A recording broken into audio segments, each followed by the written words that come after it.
Hi everyone. Today, we will show you how to duplicate a page in Microsoft Word.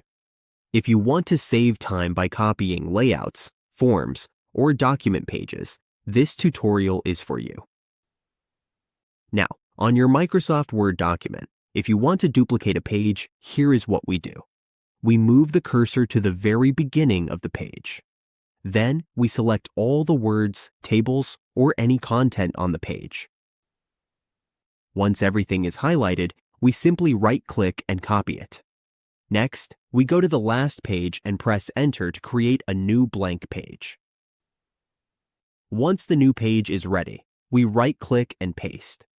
As you can see, we now have a duplicate of the original page.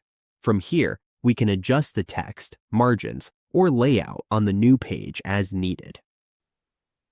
This method helps us duplicate pages in Word while keeping the same formatting, text, and design.